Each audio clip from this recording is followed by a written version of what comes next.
పార్లమెంట్లో నా ఉపన్యాసంలోనూ, అనంతరం విలేకరుల సమావేశంలోనూ గతేడాది నవంబర్లో మహారాష్ట్ర విధానసభ ఎన్నికలను నిర్వహించిన తీరుతెన్నుల పట్ల ఆందోళన వ్యక్తం చేశాను. మన దేశంలో ఎన్నికలు ఎప్పుడు ఎక్కడ జరిగినా వాటి సక్రమ, నిష్పాక్షిక నిర్వహణను ప్రతిసారీ కానప్పటికీ అనేకసార్లు శంకించాను. చిన్న తరహా మోసం గురించి నేను మాట్లాడడం లేదు. మన జాతీయ సంస్థలను కైవసం చేసుకోవడంతో సహా సంభవిస్తున్న భారీ వంచనపై నా వ్యాకులతను వ్యక్తం చేస్తున్నాను. ఏమిటా వంచన? మన ఎన్నికల్లో పెద్ద ఎత్తున రిగ్గింగ్ జరుగుతోంది. అంతకుముందు కొన్ని ఎన్నికల ఫలితాలు విడ్డూరంగా ఉన్న 2024 మహారాష్ట్ర విధానసభ ఎన్నికల ఫలితాలు అసాధారణంగా ఉన్నాయి. ఆ అనూహ్య ఫలితాలు నన్ను మరెందరినో దిగ్భ్రాంతిపరిచాయి. విజయంపై ఆశోపహతులైన వారు తెంపరితనంతో భారీ రిగ్గింగ్కు పాల్పడి సాధించిన ఫలితాలవి.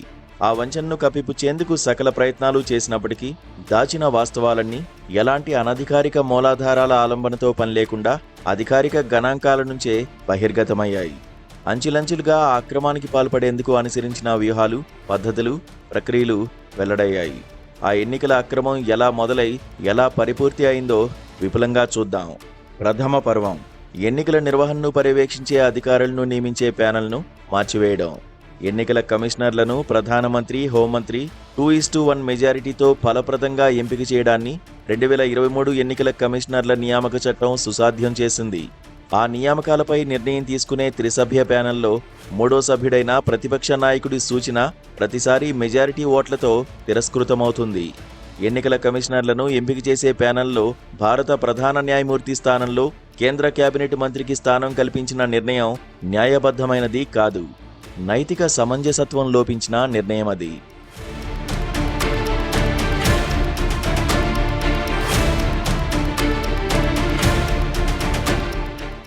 రాజ్యాంగ సంస్థ అయిన ఎన్నికల సంఘంలో తటస్థ మధ్యవర్తిని తొలగించేందుకు ఉన్నత పదవుల్లో ఉన్నవారు సంబంధిత నియామకాల చట్టాన్ని మార్చేందుకు పనిగట్టుకుని ఎందుకు ప్రయత్నించారు?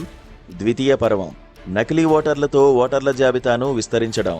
2019 విధానసభ ఎన్నికల్లో మహారాష్ట్రలో నమోదైన ఓటర్ల సంఖ్య 8.98 కోట్లు. 5 సంవత్సరాల అనంతరం 2024 లోక్సభ ఎన్నికలకు ఆ ఓటర్ల సంఖ్య 9.29 కోట్లకు పెరిగింది. అయితే కేవలం 5 నెలల తర్వాత నవంబర్ 2024 విధానసభ ఎన్నికల నాటికి ఆ ఓటర్ల సంఖ్య 9.70 కోట్లకు పెరిగింది. 5 సంవత్సరాల పాటు అతి నెమ్మదిగా 31 లక్షలు పెరిగిన ఆ ఓటర్ల సంఖ్య కేవలం 5 నెలల్లో, అవును 5 నెలల్లోనే 41 లక్షలకు ఉరుకులు పరుగులు తీసింది. ఇదొక ఆశ్చర్యకరమైన పెరుగుదల.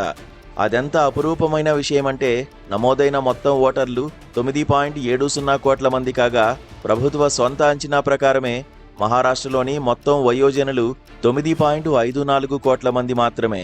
తృతీయ పర్వం: జాబితాలో పెరిగిన ఓటర్ల సంఖ్య కంటే పోలింగ్లో పాల్గొన్న ఓటర్ల సంఖ్య ఎక్కువ కావడం. ఓటు హక్కు వినియోగించుకున్న వారికి, పరిశీలకులకు నవంబర్ 2024 మహారాష్ట్ర విధానసభ ఎన్నికల పోలింగ్ యథాప్రకారం మామూలుగానే కనిపించింది. ఎన్నికలు జరిగిన ప్రతి చోట ఎప్పుడూ సంభవించినట్టుగానే ఆ దినం మహారాష్ట్రలో ఎల్లెడలా పోలింగ్ కేంద్రాల వద్ద ఓటర్లు బారులు తీరి ఓటు వేసి ఇళ్లకు వెళ్లిపోయారు. సాయంత్రం 5 గంటలకు పోలింగ్ కేంద్రాల్లోకి ప్రవేశించిన వారిని ఓటు వేసేందుకు అక్కడే ఉండిపోవడానికి అనుమతించారు. అయితే ఓటర్లు పోలింగ్ కేంద్రాల వద్ద కొండవీడు చాంతాడ్లా బారులు తీరినట్టుగాని, పెద్ద సంఖ్యలో గుమిగూడినట్లుగాని పత్రికలు, ప్రసార సాధనాలు వెల్లడించనే లేదు. అయితే ఎన్నికల సంఘం భోగట్టా ప్రకారం ఓటు వేసేందుకు ఓటర్లు కిలోమీటర్ల పొడవునా బారులు తీరారు. సాయంత్రం 5 గంటల సమయానికి 58.22% మంది తమ ప్రజాస్వామ్య హక్కును వినియోగించుకున్నారు. పోలింగ్ వ్యవధి ముగిసిపోయినప్పటికీ ఓటు వేసేందుకు మరింత మంది పోలింగ్ కేంద్రాలకు వస్తూనే ఉన్నారు.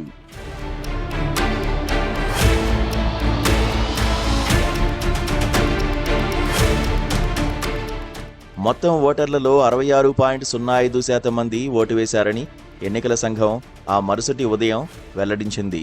పోలింగ్ వేళలు ముగిసిన తర్వాత కూడా 7.83% మంది ఓటర్లు తమ ఓటు హక్కు వినియోగించుకున్నారని తెలిపింది. 7.83% పెరుగుదల 76 లక్షల ఓటర్లకు సమానం. మహారాష్ట్ర విధానసభ ఎన్నికల్లో అంతకు మునుపెన్నడూ లేని విధంగా నవంబర్ 2024లో చాలామంది నమోదిత ఓటర్లు పోలింగ్లో పాల్గొన్నారు. పోలింగ్ గడువు ముగిసే సమయానికి ఆ తర్వాత ఓటు హక్కు వినియోగించుకున్న ఓటర్ల సంఖ్య మధ్య తేడా 2009లో 0.50%, 2014లో 1.08%, 2019లో 0.54% కాగా 2024లో ఈ తేడా 7.83%గా ఉన్నది. చతుర్థ పర్వం బోగస్ ఓటింగ్తో బీజేపీకి సంఖ్యాధిక్యత. ఇంకా అనేక అవకతవకలు ఉన్నాయి. మహారాష్ట్రలో 1,00,000 పోలింగ్ కేంద్రాలు ఉన్నాయి. అయితే కేవలం 85 నియోజకవర్గాల్లోని 12,000 పోలింగ్ బూతుల్లో మాత్రమే అదనంగా పోలింగ్ జరిగింది. గత లోక్సభ ఎన్నికల్లో ఈ 85 నియోజకవర్గాల్లోనే భారతీయ జనతా పార్టీ పరిస్థితి సజావుగా లేదు. ఈ మేరకు 12,000 పోలింగ్ బూతుల్లో ప్రతి బూతులోనూ సాయంత్రం 5 గంటల తర్వాత సగటున 600 మందికి పైగా ఓటర్లు ఓటు వేశారు. ప్రతి ఓటరు ఓటు వేసేందుకు 1 నిమిషం సమయం అవసరమవుతుంది అనుకుంటే పోలింగ్ విధిగా 10 గంటల పాటు కొనసాగవలసి ఉంటుంది. ఇలా ఎప్పుడూ జరగలేదు గనక ఈ పరిస్థితి ఒక ప్రశ్నకు తావిస్తోంది. అదనపు ఓట్లు వేయడం ఎలా జరిగింది? ఈ 85 సీట్లలో అత్యధిక స్థానాలను ఎన్డీఏ కూటమి గెలుచుకోవడంలో ఆశ్చర్యమేమీ లేదు. పోలింగ్లో పాల్గొన్న ఓటర్ల సంఖ్య గణనీయంగా పెరిగిందని ఎన్నికల సంఘం పేర్కొంది. యువజనులు ఎక్కువగా ఓటు హక్కు వినియోగించుకున్నందునే పోలింగ్ శాతం పెరిగిందని, ఇదొక సానుకూల పరిణామమని వ్యాఖ్యానించింది. కావచ్చు. అయితే ఈ సానుకూల పరిణామం కేవలం 12,000 పోలింగ్ కేంద్రాలకే పరిమితమైంది. మిగతా 88,000 కేంద్రాల్లో ఇది సంభవించలేదు. ఈ సానుకూల పరిణామానికి ఒక నిదర్శనాధ్యయనం కమ్ధీ నియోజకవర్గాన్ని తీసుకుందాం.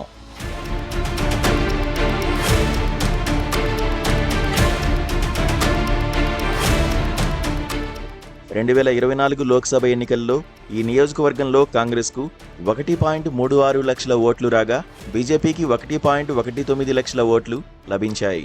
2024 విధానసభ ఎన్నికల్లో కాంగ్రెస్కు 1.34 లక్షల ఓట్లు లభించాయి. లోక్సభ ఎన్నికల్లో ఎన్ని ఓట్లు వచ్చాయో విధానసభ ఎన్నికల్లో ఇంచుమించు అదే సంఖ్యలో ఓట్లు లభించాయి. బీజేపీ సాధించిన ఓట్ల సంఖ్య 1.75 లక్షలు. లోక్సభ ఎన్నికల్లో కంటే 56,000 ఓట్లు అధికంగా వచ్చాయి. లోక్సభ, విధానసభ ఎన్నికల మధ్య కాలంలో ఈ నియోజకవర్గంలో 35,000 మంది కొత్త ఓటర్లు అదనంగా నమోదయ్యారు. లోక్సభ ఎన్నికల్లో ఓటు వేయని వారు 35,000 మంది కొత్త ఓటర్లందరూ బీజేపీ పట్ల ఆకర్షితులయ్యారు. ప్రథమ పర్వం నుంచి చతుర్థ పర్వం దాకా చేపట్టిన చర్యల ఫలితంగా 2024 విధానసభ ఎన్నికల్లో తాను పోటీ చేసిన 149 సీట్లలో 132ను బీజేపీ గెలుచుకున్నది. విజయ శాతం 89. విధానసభ ఎన్నికలకు 5 నెలల క్రితం జరిగిన లోక్సభ ఎన్నికల్లో బీజేపీ సాధించిన విజయ శాతం 32 మాత్రమే. పంచమ పర్వం సాక్ష్యాధారాలు రద్దు చేయడం. మహారాష్ట్ర విధానసభ ఎన్నికల్లో అక్రమాలు జరిగినట్టు ప్రతిపక్షాలు ఘోషించాయి. న్యాయం చేయాలని కోరాయి. ఎన్నికల సంఘం మౌనం వహించింది. ఫిర్యాదు చేసిన విపక్షాల పట్ల దురుసుగా కూడా వ్యవహరించింది.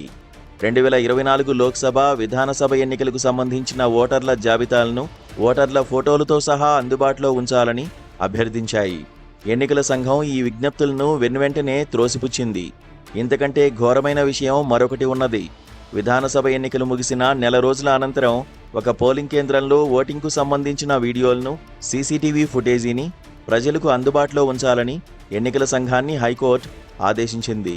కేంద్ర ప్రభుత్వం ఎన్నికల సంఘాన్ని సంప్రదించిన తర్వాత 1961 నాటి ఎన్నికల నిర్వహణ నియమావళిలోని సెక్షన్ 93(2)(a)ను సవరించింది. ఈ సవరణతో సీసీటీవీ ఫుటేజీ, ఎలక్ట్రానిక్ రికార్డుల అందుబాటును పరిమితం చేసింది.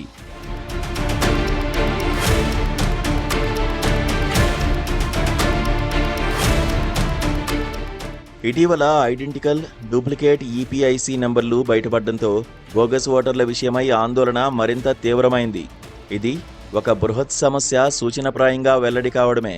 మహారాష్ట్ర విధానసభ ఎన్నికల్లో రిగ్గింగ్కు అనుసరించిన వ్యూహాలు, పద్ధతులు, ప్రక్రియలు చాలా సంవత్సరాలుగా అమలవుతున్నాయనే అనుమానాలు పలువురిలో ఉన్నాయి. రికార్డులను పరీక్షిస్తే రిగ్గింగ్ కార్య ప్రణాళిక, దానిని అమలుపరచడంలో భాగస్వాములైన వారి వివరాలు తప్పక బహిర్గతమవుతాయి. అయితే ఆ రికార్డులను పరిశీలించేందుకు ప్రయత్నించిన ప్రతిపక్షాలు చైతన్యశీలురైన పౌరులను అడుగడుగునా అడ్డుకోవడం జరుగుతోంది. మహారాష్ట్ర విధానసభ ఎన్నికల్లో రిగ్గింగ్ అంత భారీగా ఎందుకు జరిగిందన్నది ఊహించడం పెద్ద కష్టమేమీ కాదు. పాలక, ప్రతిపక్ష కూటముల మధ్య పోటీ తీవ్రంగా ఉంది. విజయం అసాధ్యమేమోనని భయపడిన వారు ఎక్కడలేని తెంపరితనంతో అక్రమాలకు పాల్పడ్డారు. అయితే ఎన్నికల్లో రిగ్గింగ్ క్రికెట్లో మ్యాచ్ ఫిక్సింగ్ లాంటిదే.